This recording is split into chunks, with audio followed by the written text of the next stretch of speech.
A reoccurring question on forums and on this YouTube channel is how do I clean my armour? This is folk perhaps who have it's not rusted to hell, it's not absolutely pitted and mangled, it's just needs a proper clean. It's had a few years, good few years of use, been put into the over the winter storage, perhaps wasn't cleaned as well as it could have been, and it's come out a bit like this.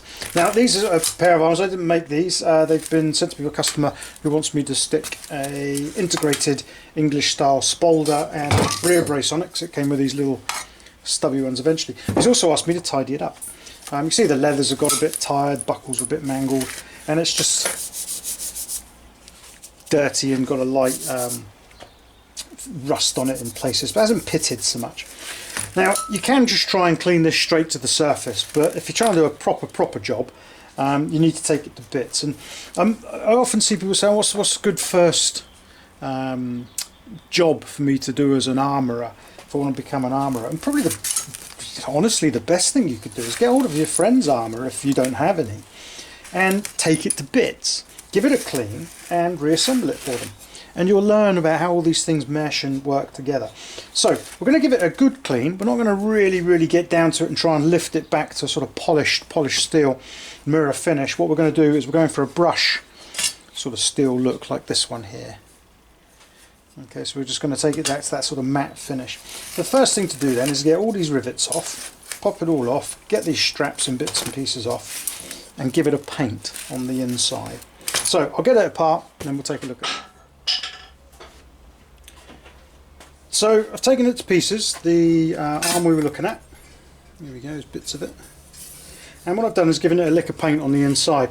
Now, the paint, really this is the time to do it, particularly because we're not going to clean this right back, because what can happen is you can end up with the paint coming through any existing holes, coming over the edge of the metal here as you're just slapping the paintwork on there. And also you get these little bubbles, so we want to fetch those out as well. But you can do all that now and you don't care about the surface of this. And you can see it gets really grimy, really dirty. Now you can do an adequate job of cleaning this up with the last part of the process I'm going to show you. But it's an okay job, whereas we want to give this a bit more of a proper spruce. We want to get rid of these lines that would appear around the edges of joints and hinges and so on. Now you can see in there it's got a good bit of rust going on there. Most of the small dents have been lifted out. Left it scarred, because that's what the customer has asked for. So what I'm going to do is show you quickly what I do over on the grinder for the first stage of the cleaning, and then the last stage real quick.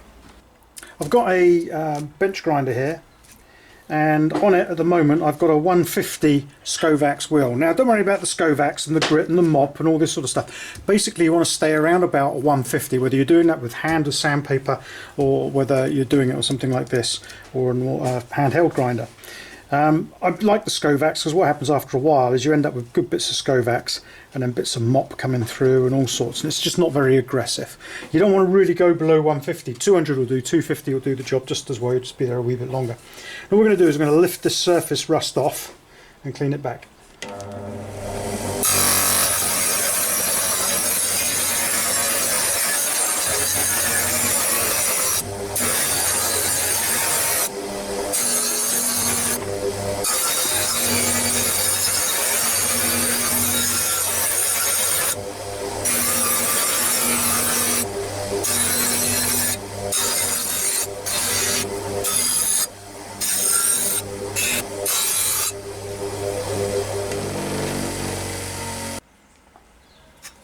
Back from the grinder then, you can see the difference that does. Now you can lift off a lot of this dirt and grime with this final stage in the process, but it doesn't give you that almost sort of fresh feel that we're looking for on this equipment. And all I do here is I take some my duck oil. The oil's unimportant really, 3-in-1, anything like that. I'd avoid WD-40, although it is a cleaning fluid, so you could WD-40 it, but then you're going to need to clean that off and put an oil on afterwards. So you just give it a little spray, nothing too mad. Ooh. And get some of this stuff, the green scouring pads you can pick up from the supermarket. And nice lazy movements, don't go at it frantically because you'll end up with scratches in the surface. You can see it's like a circular sort of motion there, so there's no, if I do that I'll end up with a high point there in the finish, which I don't want. We're going across the whole surface. Now obviously this isn't going to give you that straight from the workshop sheen that you get when you start using the polishing compounds and so on. This is maintenance, and it's a good way of cleaning your armour thoroughly, but it is not going to give you a mirrored finish. This is a low-level maintenance finish, which a lot of guys are after. Doesn't take long. Like I say, you can go straight to this without taking the armour apart, but what you'll end up with is all these little sort of grimy circles and lines around things like hinges and straps and buckles and so on. Spitfire out and about down HMS Daedalus, I think. Sounds like the Spitfire. There we go. You give it a wipe with an oily rag. What workshop hasn't got an oily rag?